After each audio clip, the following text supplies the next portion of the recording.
Hello everyone. तो हमने physics class 9th की नई सीरीज स्टार्ट की है, जिसके अंदर हम पूरी फिजिक्स को कंप्लीट कवर करेंगे with NCERT solutions and full concepts, जिसके अंदर हमारा chapter number 7, chapter number 8, chapter number 9, chapter number 10 and 11 cover होगा। तो चैप्टर नंबर 7 जो है वो हमारा मोशन है। चैप्टर नंबर 8 हमारा force and laws of motion है। चैप्टर नंबर 9 हमारा ग्रेविटेशन है।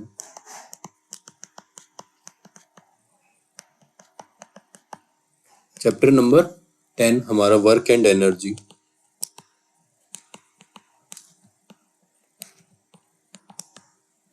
एंड लास्ट चैप्टर नंबर 11 हमारा साउंड है।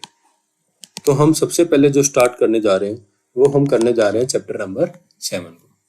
तो हेडिंग डालते हैं चैप्टर नंबर 7 मोशन। ये चैप्टर आपका मिनिमम 4 to 5 लेक्चर्स में कंप्लीट होगा, जिसके अंदर हम एनसीईआरटी कंप्लीट सोल्व करेंगे, all exercise questions plus questions को। ठीक है, तो स्टार्ट करते हैं।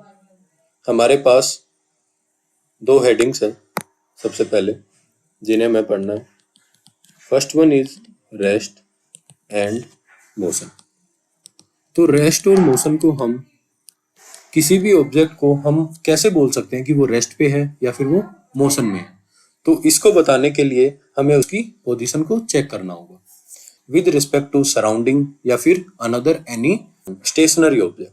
तो रेस्ट की एक बार हम पहले डिफाइन लिख लेते हैं। डिफाइन क्या होगी? डिफाइन होगी whenever a body does not change its position with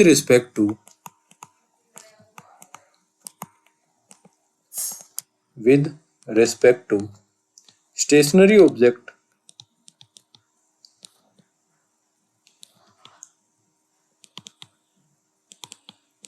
or surrounding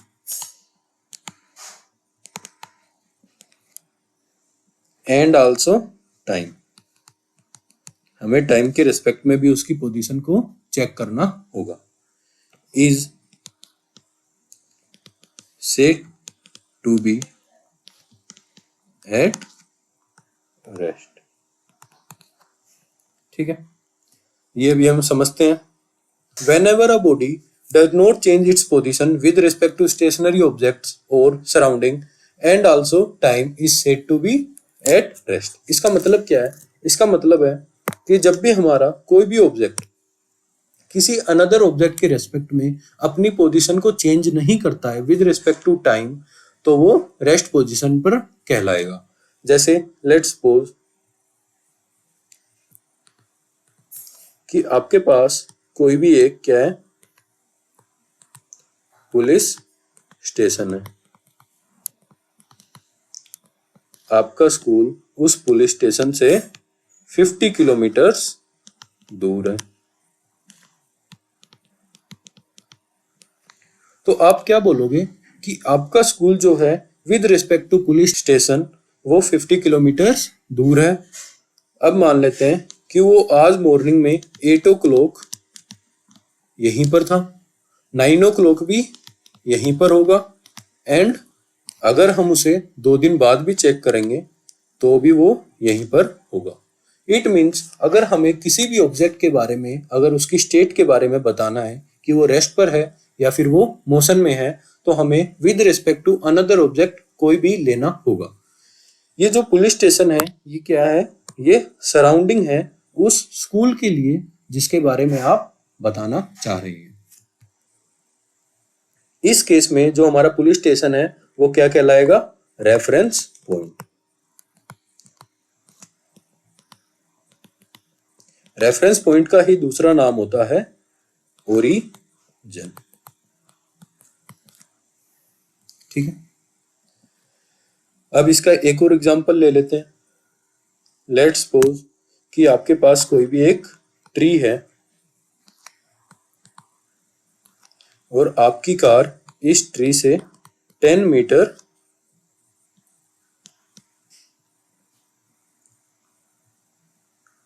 दूर खड़ी है। ठीक है, एट 9 o'clock। आफ्टर 10 मिनट्स ये कार क्या होगी? ये कार आफ्टर 10 मिनट्स जब हमने इसे चेक किया तब भी ये कार 10 मीटर ही दूर खड़ी थी। इट मीन्स क्या है, वो जो वो कार है वो विद रिस्पेक्ट टू ट्री क्या होगी? रेस्ट पोजीशन पर होगी। अगर हम मोशन के बारे में बात करें तो जो मोशन की डिफाइन होगी वो क्या होगी? आओ देखते हैं। तो सेम डिफाइन होगी, when ever a body does not की जगह आएगा change its position. Change its position with respect to stationary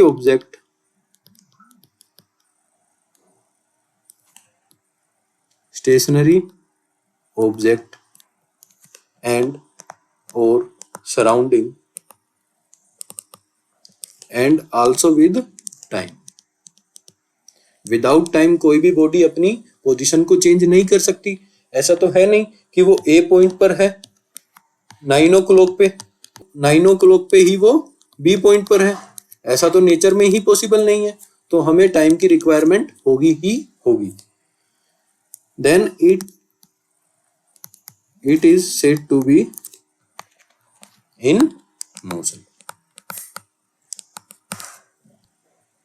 चलो आगे देखते हैं। अब मोशन का एग्जांपल होगा कि हमारे पास सेम वही ट्री है जो पहले था और इससे हमारे 10 मीटर दूर एक क्या खड़ी है? हमारी कार खड़ी है।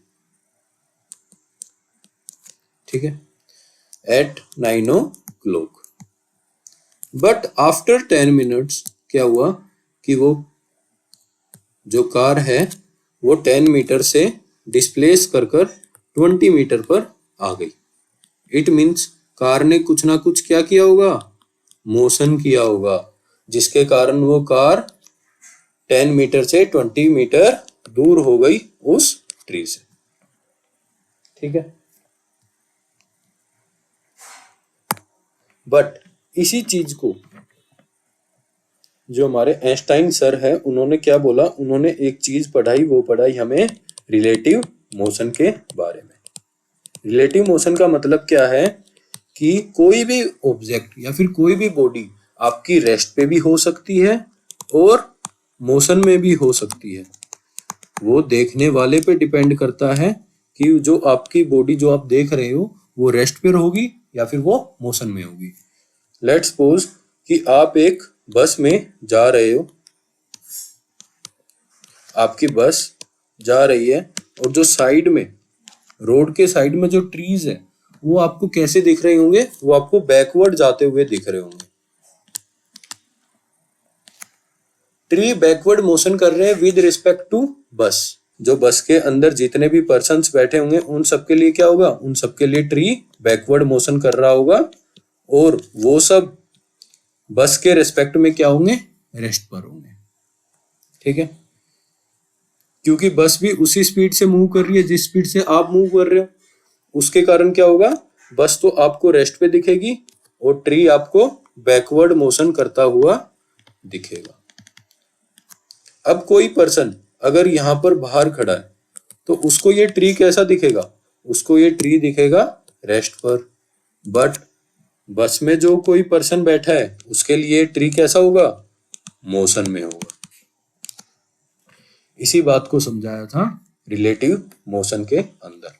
इसी का हम अनदर एग्जांपल लेते हैं कि आपके लिए आपका जो होम है, जो आपका क्या है? घर है, वो क्या होगा, वो रेस्ट पर होगा with respect to you. But अब मान लेते हैं कि ऊपर से कोई एरोप्लेन जा रहा है, उस एरोप्लेन में जो पैसेंजर बैठा होगा उसके लिए आपका घर क्या होगा, मोशन में होगा। यस और नो, है ना। तो सेम इसी चीज को क्या बोलते हैं, रिलेटिव मोशन बोलते हैं। नाउ हम आगे बढ़ते हैं, हमें पढ़ना है क्वांटिटीज के बारे में। आपने बहुत बार सुना होगा स्केलर क्वांटिटी और वेक्टर क्वांटिटी। स्केलर क्वांटिटी और वेक्टर क्वांटिटी होता क्या है, देखते हैं। स्केलर क्वांटिटी एक्चुअली वो क्वांटिटीज होती हैं जिनका डायरेक्शन से कोई भी उनके मैग्नीट्यूड में फर्क नहीं पड़ता, बट जबकि वेक्टर क्वांटिटी हमारी डायरेक्शन के ऊपर टोटली डिपेंड करती है। इसका मतलब क्या है, इसका मतलब है, देखो, those quantities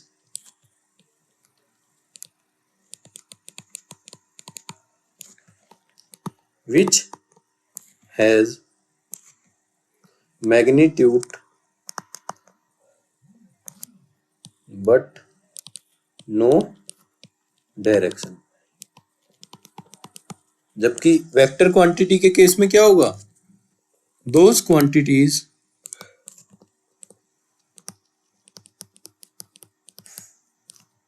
which has both magnitude and direction. इसका मतलब क्या है, इसका मतलब है जैसे बहुत सारी क्वांटिटीज ऐसी होती है। अच्छा, क्वांटिटी क्या होता है, क्वांटिटी होता है anything which we can measure, कोई भी ऐसी चीज जिसे हम नाप सकें, विच वी कैन मेजर। जैसे आप मास को नाप सकते हो, लेंथ को नाप सकते हो, फोर्स को नाप सकते हो, वेलोसिटी को नाप सकते हो, एंड सो मैनी, है ना। अब ये देखते हैं कि इनमें स्केलर क्या है और वेक्टर क्वांटिटी क्या है। स्केलर क्वांटिटी वो क्वांटिटी है जिनके पास सिर्फ मैग्नीट्यूड है, उनकी कोई डायरेक्शन नहीं होती। जैसे एग्जांपल के लिए हम ले लेते हैं mass, time, speed, distance, work, energy, power और वॉल्यूम। जबकि वेक्टर क्वांटिटी के एग्जांपल क्या होंगे, जैसे इसके अंदर डिस्टेंस है तो इसके अंदर क्या होगा, डिस्प्लेसमेंट। अभी हम थोड़ी देर में ये पढ़ेंगे। इसके अंदर स्पीड है तो इसके अंदर क्या होगी, वेलोसिटी होगी, और फोर्स होगा, मोमेंटम होगा,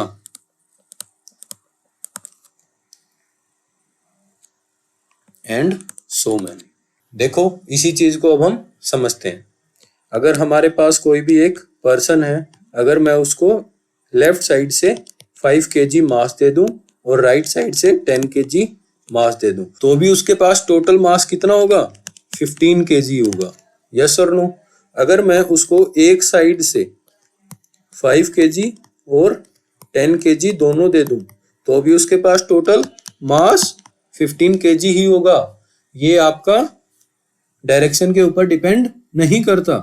जबकि यहीं पर अगर हम यहाँ पे 5 न्यूटन की फोर्स लगाए, अच्छा फोर्स की एसआई यूनिट क्या होती है, न्यूटन होती है, और यहाँ से हम उसको 10 न्यूटन की फोर्स लगाए, तो उसकी जो इक्विवेलेंट फोर्स होगी, ये 5 न्यूटन से 5 न्यूटन इसकी कैंसिल आउट होगी, इसमें सिर्फ 5 ही बचेगी, और वो किस साइड बचेगी, इस साइड, 5 न्यूटन। और जबकि अगर मैं दोनों फोर्सों को एक ही साइड से लगाऊं, 5 न्यूटन एंड 10 न्यूटन, तो हमारे पास टोटल कितनी आएगी, 15 न्यूटन, वो भी राइट साइड में। तो ये किस पे डिपेंड कर रहा है?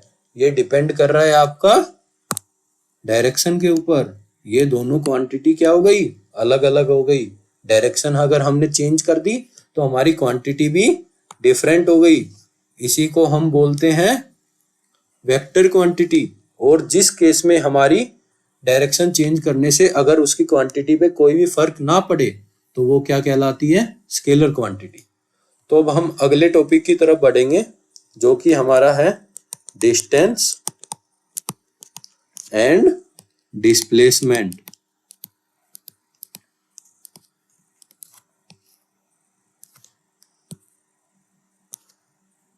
अच्छा, डिस्टेंस और डिस्प्लेसमेंट क्या होता है देखो। अच्छा, डिस्टेंस क्या होगा?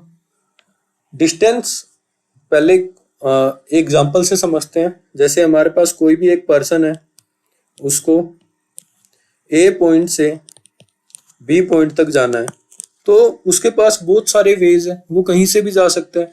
लेट्स सपोज उसने चूज करा ये वाला रास्ता, वो घूम के गया। उसको एक दिन जल्दी जाना था, फिर वो शॉर्टकट से गया।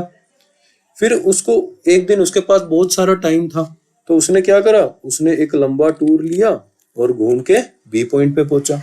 तो ये जितने भी रास्ते हैं 1 2 3, ये सारे क्या है?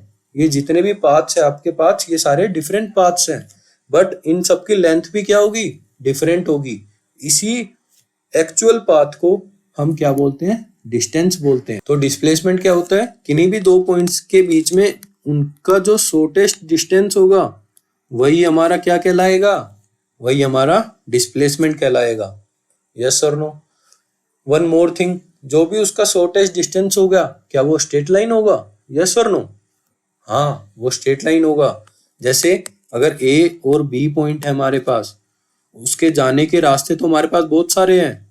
वो यहाँ से भी जा सकता है, यहाँ से भी जा सकता है, बट जो इसका सबसे छोटा रास्ता होगा वो कौन सा होगा? वो हमेशा एक स्ट्रेट लाइन होगा ए से बी तक।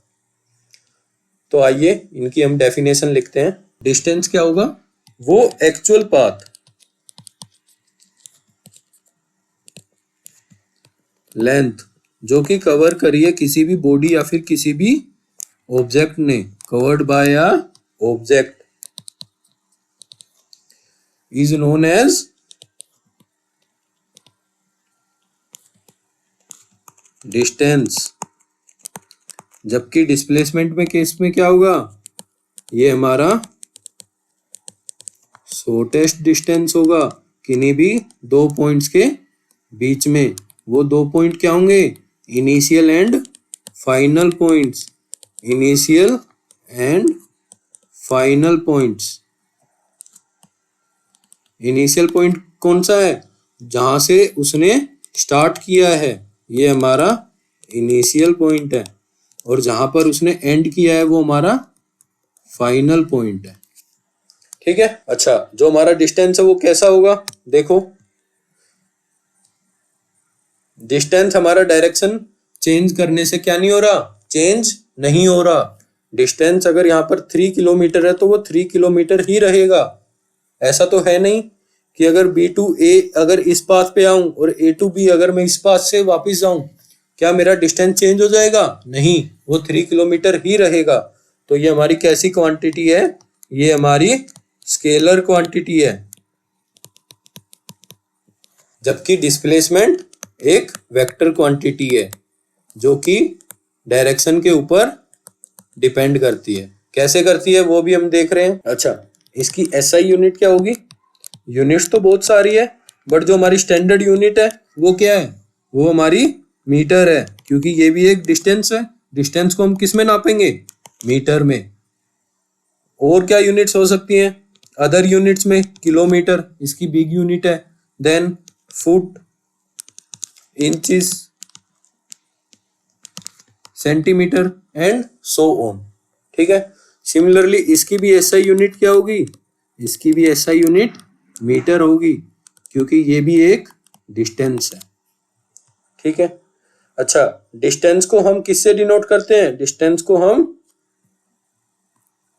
डी से डिनोट करते हैं, जबकि डिस्प्लेसमेंट को हम एस से डिनोट करते हैं। नाउ अनदर क्वेश्चन, क्या हमारी डिस्प्लेसमेंट जीरो हो सकती है? लेट्स सपोज हमारे पास क्या है, हमारे पास 3 पॉइंट्स हैं, ए पॉइंट, बी पॉइंट और C point.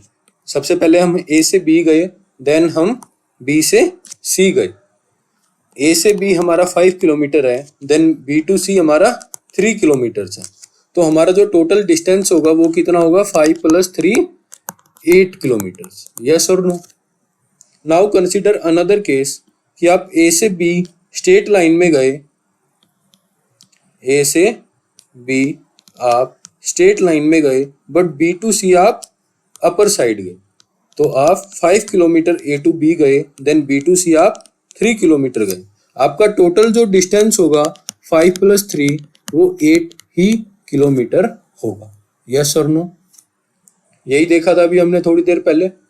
Now consider third case कि हम ए से बी गए, देन बी से सी हम वापस उसी पार्ट पर आ गए। तो ए से बी एंड बी से सी हमारा वापस हम उसी पार्ट पर आ गए। ए टू बी हमारा दोबारा से कितना है? 5 किलोमीटर है, और बी टू सी हमारा 3 किलोमीटर है। तो हमारा जो टोटल डिस्टेंस होगा वो अब भी 5 + 3 8 किलोमीटर ही होगा। बट ऑन अनदर साइड जो हमारी डिस्प्लेसमेंट है वो तीनों केसेस में सेम नहीं होगी। आओ देखते हैं कैसे। अगर हम ए से बी पर गए और बी टू सी गए तो हमारा इनिशियल पॉइंट ए है और हमारा फाइनल पॉइंट सी है। इन दोनों के बीच में डिस्टेंस कितना है? 8 किलोमीटर। तो ये दोनों हमारे इक्वल होंगे। बट अनदर केस में हमारा ए टू सी क्या होगा? ए टू सी हमारा ये वाली लाइन होगी, जो कि हम पाइथागोरस थ्योरम लगाकर निकाल सकते हैं। तो पाइथागोरस थ्योरम क्या बोलती है? ए सी का square is equal to A B का स्क्वायर प्लस बी सी का स्क्वायर। ए सी हमारी यहाँ पर हाइपोटेन्यूज है, और ए बी हमारा बेस है, और बी सी हमारी हाइट है। तो ए सी जो आएगी वो हमारी कितनी आएगी? √5 स्क्वायर प्लस 3 स्क्वायर, जो कि होगा 25 + 9 एंड अंडर रूट में 34 किलोमीटर। यस और नो? तो ये हमारी 8 किलोमीटर से क्या हो गई? डिक्रीज हो गई। Now consider third case. A to C हमारा 5 - 3 है, तो ओनली 2 किलोमीटर। क्या ऐसा कोई केस हो सकता है कि जब हम ए टू बी 5 किलोमीटर जाए और बी टू ए हम वापिस से 5 किलोमीटर से वापिस आ जाए? कि ए टू बी हम गए 5 kilometre and then B to A हम दोबारा उसी पाथ पे वापिस आ गए। तो हमारा इस केस में जो हमारा डिस्टेंस होगा वो 5 + 5 10 किलोमीटर होगा। बट ऑन अनदर हैंड हमारी जो डिस्प्लेसमेंट होगी वो 5 - 5 0 हो जाएगा। क्यों? क्योंकि हमारा इनिशियल पॉइंट भी ए है और हमारा फाइनल पॉइंट भी ए है। इन दोनों के बीच में डिस्टेंस तो 0 ही होगा ना, इसलिए हमारा जो टोटल डिस्प्लेसमेंट होगा वो 0 हो जाएगा। Now consider another case. जब हम ए टू बी जाएंगे 5 किलोमीटर एंड बी टू सी हम मोर देन 5 किलोमीटर जाएंगे, जो कि होगा हमारा 8 किलोमीटर। तो इस केस में जो हमारा टोटल डिस्टेंस होगा वो कितना होगा? 5 + 8 13 kilometre. But on another hand जो हमारी डिस्प्लेसमेंट है वो इनिशियल और फाइनल पॉइंट पे डिपेंड करेगी। तो 5 किलोमीटर माइनस 8 किलोमीटर, जो कि हमारा -3 किलोमीटर होगा। अब जो ये नेगेटिव है वो हमारा यहाँ पर डायरेक्शन को शो कर रहा है।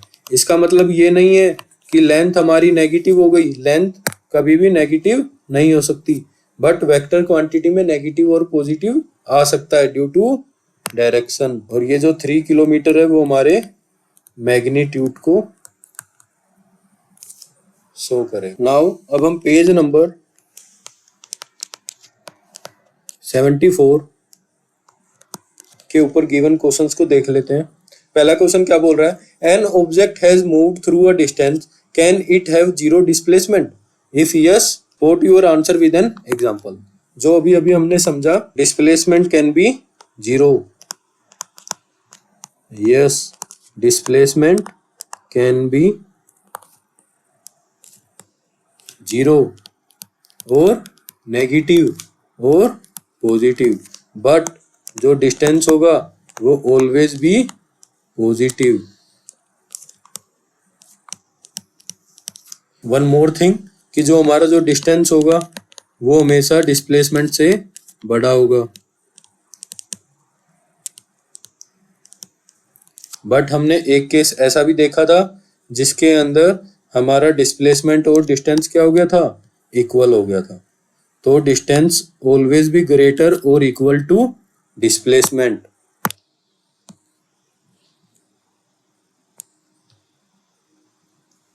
Now another question, question number 2, a farmer moves along a boundary of a square field of side 10 meter in 40 second.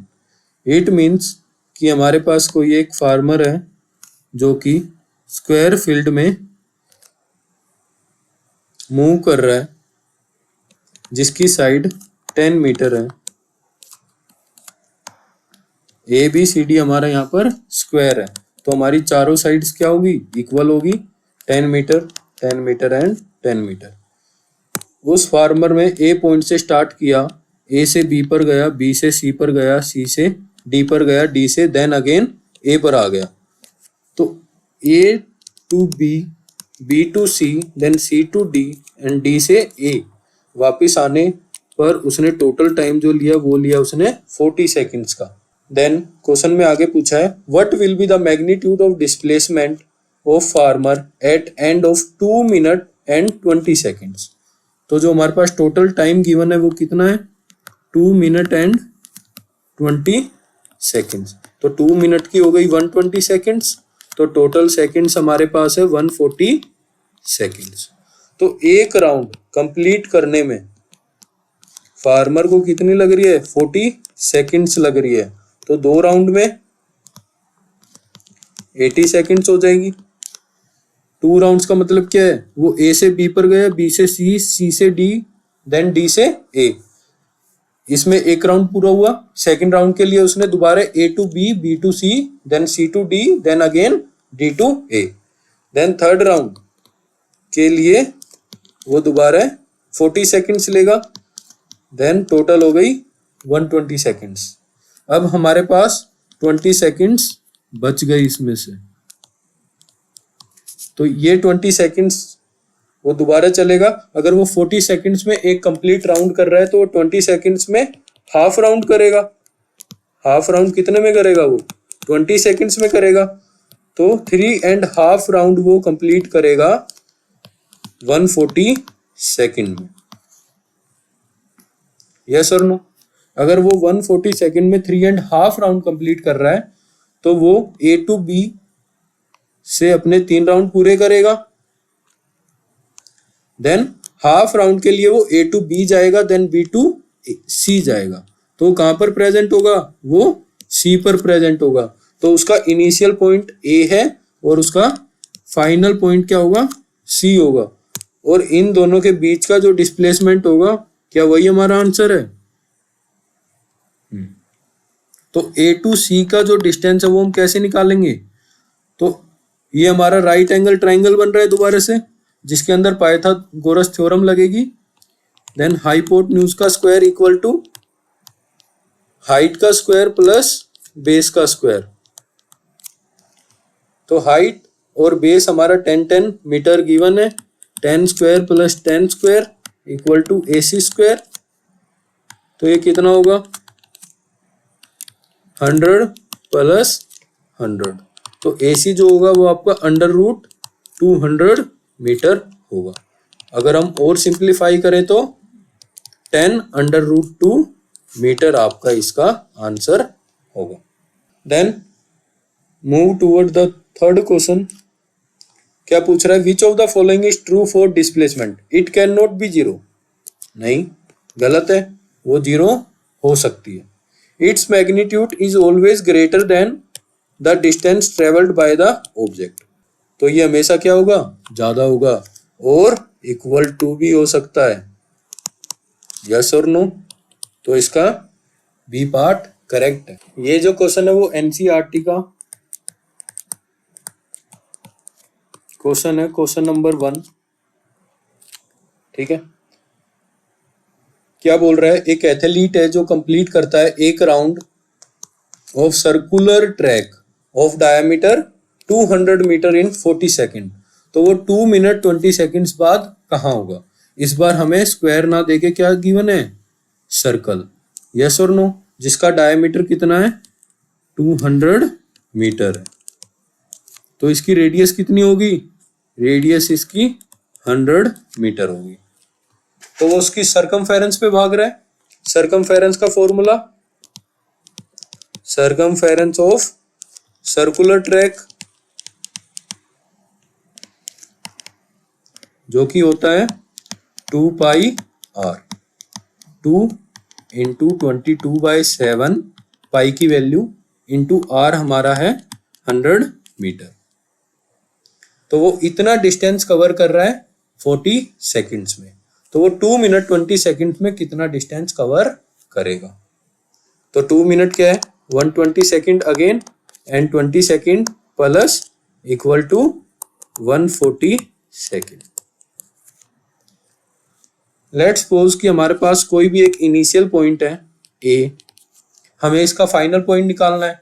अगर वो ए से पूरा सर्कल घूमकर वापस ए पे आने में 40 सेकेंड्स लेता है, तो वो एक राउंड हमारा कंप्लीट कर लेता है, यस और नो?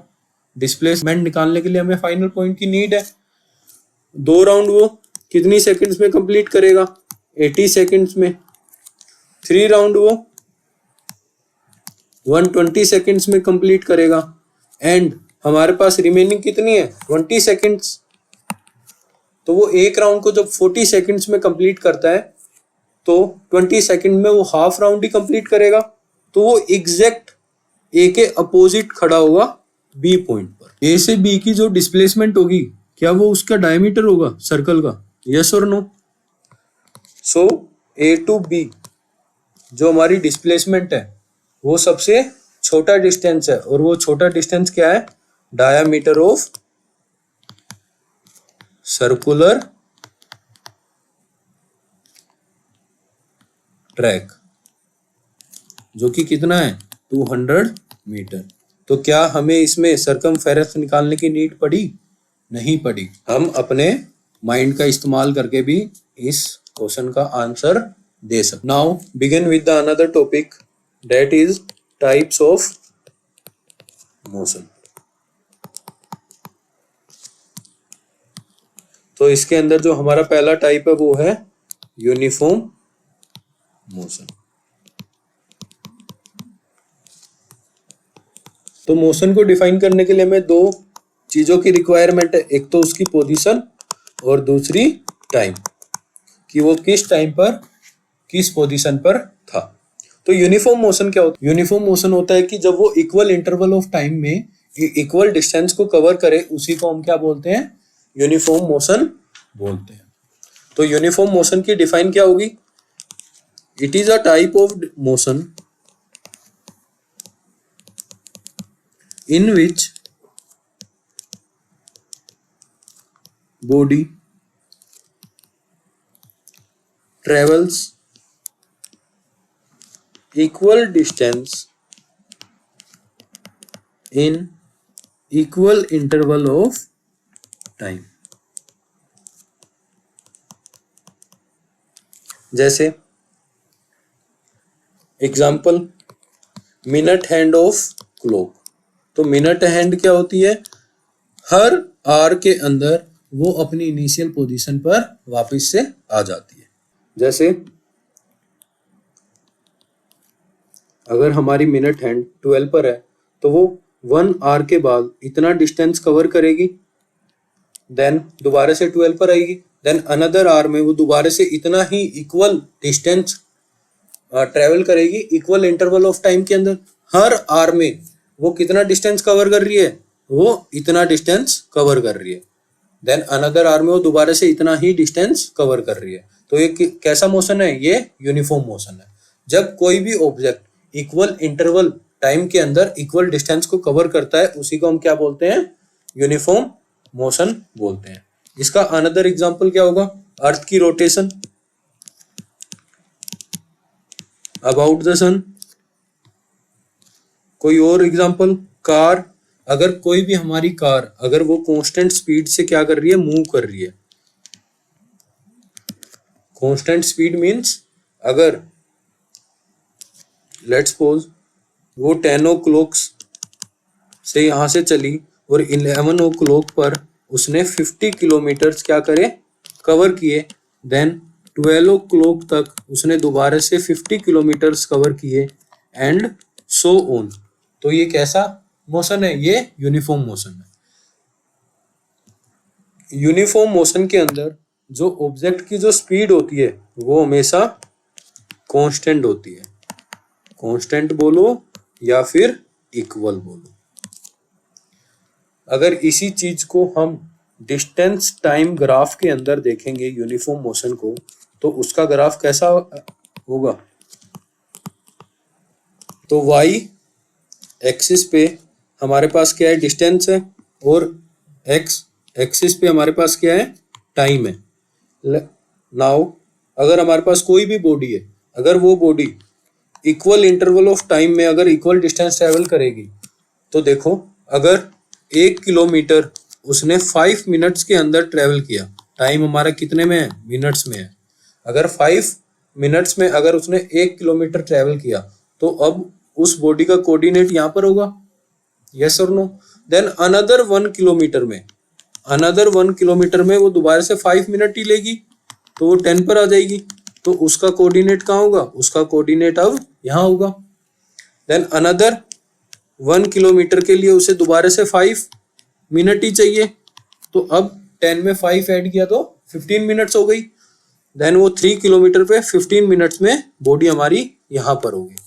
तो जब इन सारे पॉइंट्स को आप मिलाओगे तो हमारे पास कैसा ग्राफ आया, एक स्ट्रेट लाइन ग्राफ आया। अब आपके लिए एक क्वेश्चन है जिसे हम डिस्कस करेंगे नेक्स्ट क्लास के अंदर। हमारे पास कोई भी दो ऑब्जेक्ट्स हैं या दो बॉडी है, ए और B, D versus T graph के अंदर। तो अब मुझे बताओ कि इन दोनों में से स्पीड किसकी ज्यादा होगी, स्पीड किस बॉडी की ज्यादा होगी। Okay, thank you. Subscribe if you like the content.